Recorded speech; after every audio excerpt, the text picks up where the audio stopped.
If you have never yourself been to jail or known anyone who's gone to jail, I'm sure we've all at least seen TV shows and movies where you see somebody from prison making a phone call, talking to their family. It's all very sad, but in reality, it's actually even sadder than what you see in the movies, because as it turns out, those phone calls are not free.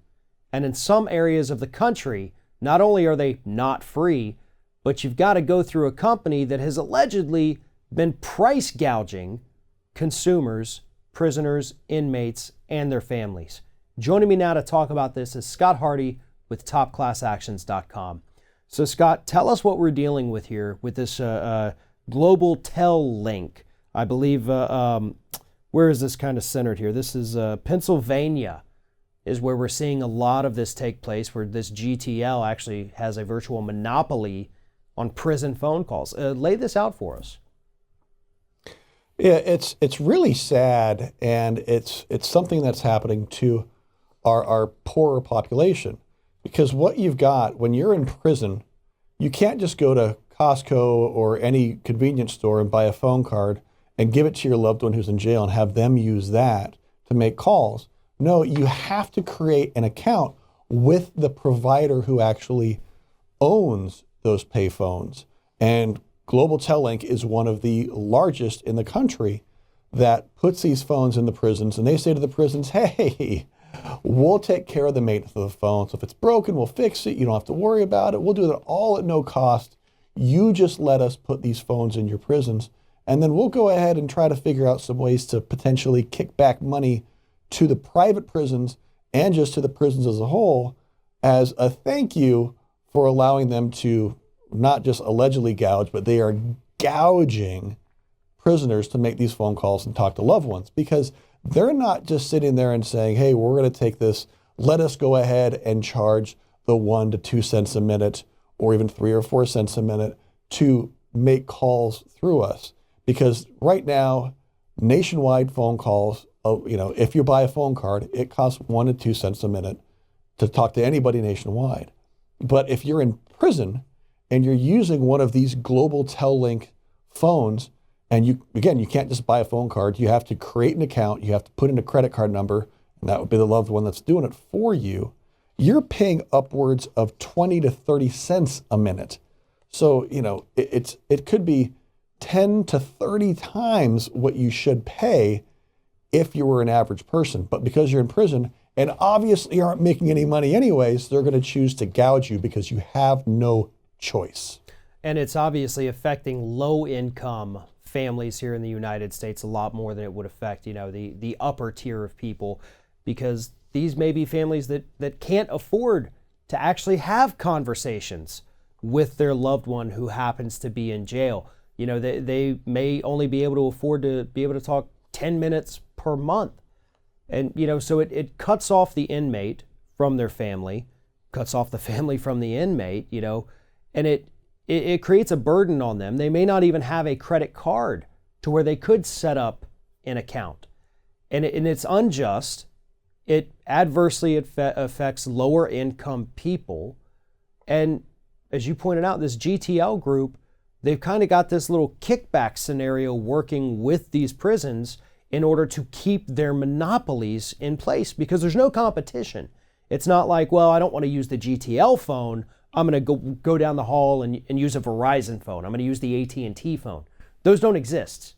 This is just the GTL has this virtual monopoly in Pennsylvania, at least, if not elsewhere, where you either do it through this company or you don't do it at all. And it's because they've been given this exclusivity because of these contracts where they try to be as nice and friendly and, generous as possible with the prisons.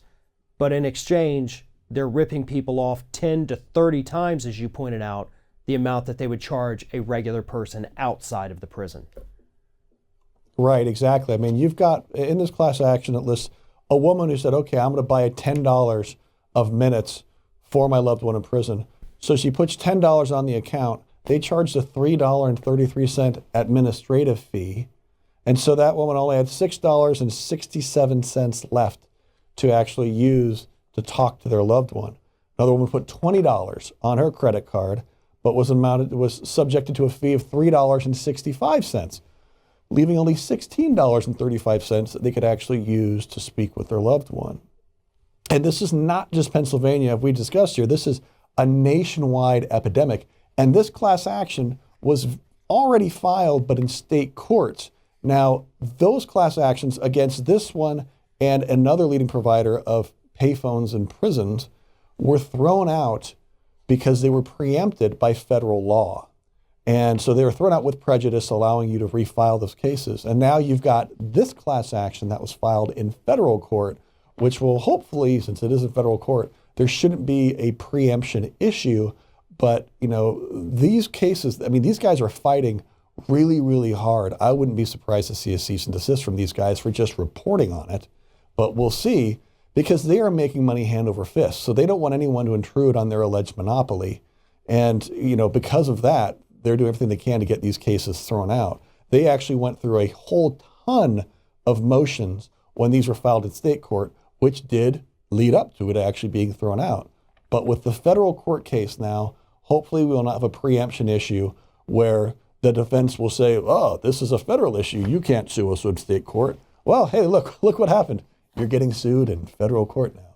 So federal law applies, and hopefully we'll see some justice for these prisoners. And, you know, come on, you know, yes, they're in jail.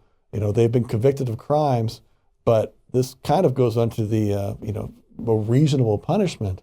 And you should be treated the same way and pay the same rates as somebody else, even though you're locked up. Absolutely. And this happens to be one of those stories. This one's starting to get a lot of traction in the actual media.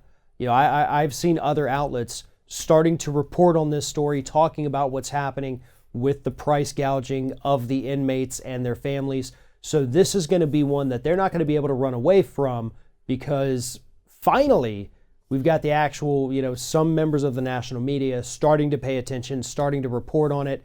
More and more people are going to know about it. But if you need more information about this, please follow the link in the description of this video. It'll take you to topclassactions.com. It'll tell you everything you need to know. And while you're there, please subscribe to their newsletter. It is one of the most valuable tools out there for consumers to arm themselves with the knowledge they need.